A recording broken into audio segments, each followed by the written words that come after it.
Hello everyone, today we are going to unbox the brand new Samsung Galaxy J7 Next. And the J7 Next was released in India on 26th July with 5.5-inch HD Super AMOLED display powered by Exynos octa-core processor, 13 megapixel rear camera and 5 megapixel front camera, both capable of 1080p video recording and much more.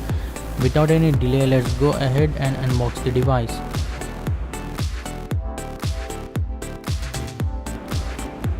The first thing we see is the device itself, which comes covered in thick plastic all around it, including sides, front and back of the device. Let's put the handset aside and dig furthermore into the box to see what's more inside. First off, this bunch of documents tied together in which quick start guide comes in Hindi and English languages. Other than that, there's SAR value information and regional log guide for more details on Indian SIM only capability. Other than documents, we get some very basic headphones, USB cable for both connectivity and charging, a charging adapter and at last a 3000 mAh removable lithium ion battery. Now let's put everything back together and get started with the handset. As you can see, the handset is very well covered with plastic on all sides, including camera lens covered with plastic separately. So let's go ahead and remove the plastic from the handset.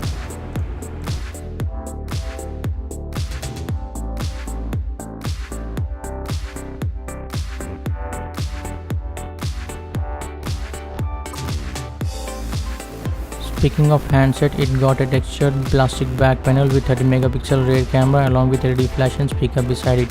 The Samsung logo placed in the center and Dio support symbol at bottom of the handset. On the left side there is nothing but only easy to access volume rocker. On the right side you get power button to switch on and off your handset.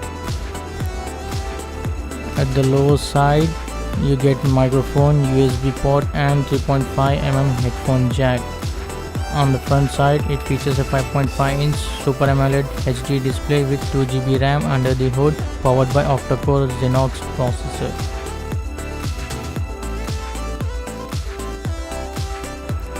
The back panel can be easily removed from right side of the handset.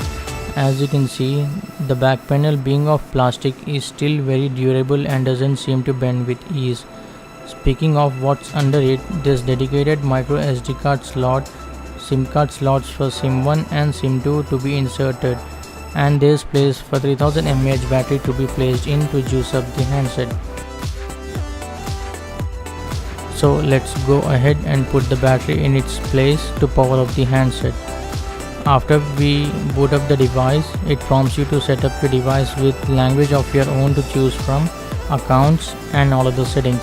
We'll get back to you after we set up this device. After the setup is completed, this is what the Galaxy J7 Next looks like without any modification. In notifications panel, we get various options like Wi-Fi, Bluetooth, torch, flight mode, power saving, blue light filter, hotspot, secure folder, GPS, smart view, do not disturb, ultra data saving mode and much more. Switching to settings of the device, we see that everything is sorted out under various names like Wi-Fi, Bluetooth and other connectivity options under connections. Storage, battery and memory are sorted under device maintenance and many more options are sorted out under various different names. Under about phone, sub options are again categorized where Android version, kernel version comes under software information. The device is running on Android 7.0 Nougat out of the box.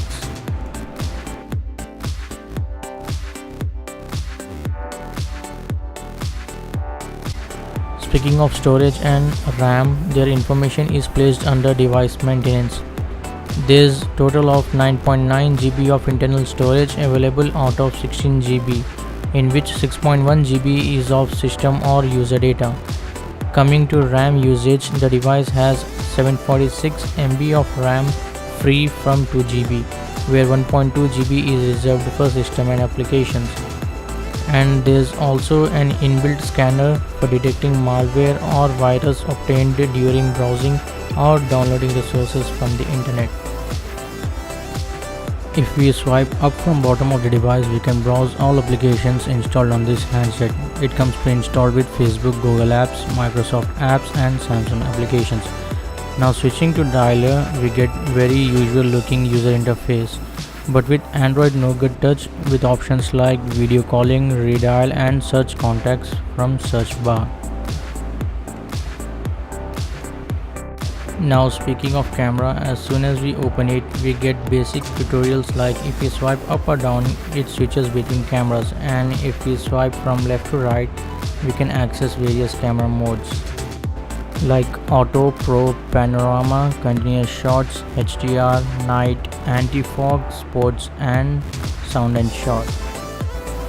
If we swipe from right side to left, we can access various effects applied live while capturing photo or video.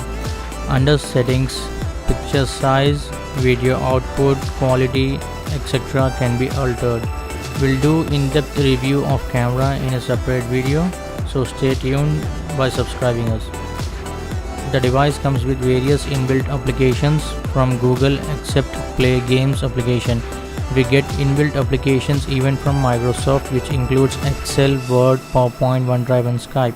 We also get pre-installed applications from Samsung, which includes S Health and Galaxy Applications Store. The device also comes with S Secure to secure applications, photos and much more.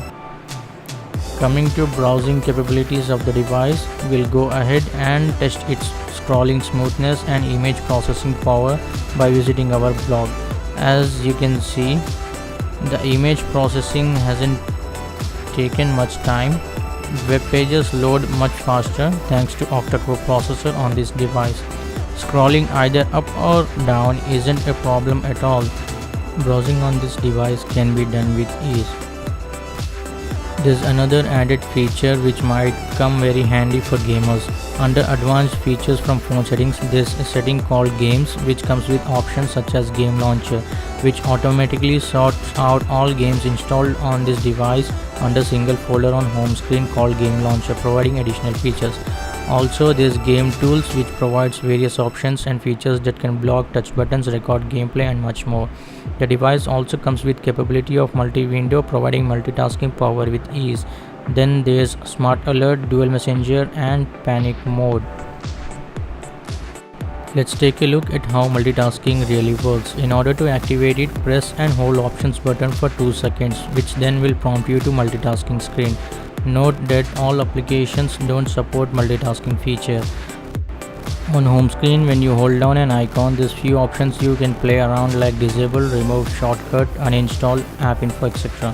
Under app info, you get to see amount of mobile data, battery, storage and memory used by the application. App settings can also be changed, such as notifications and permissions of the specific application. If we pinch out from home screen, on left hand side we can enable or disable briefing, and on the right side you can add as many slides you want. Believe us, we have tested it and the number of screens doesn't stop. Lower side you get options like wallpapers and themes, widgets and home settings, under which screen layout, screen grid and app screen grid can be changed with ability to hide applications. So that was it for this video. We'll be back with in-depth camera review, gaming review, benchmark test and much more. So don't forget to subscribe us and hit that bell icon to stay tuned for more upcoming videos like this. Thanks for watching.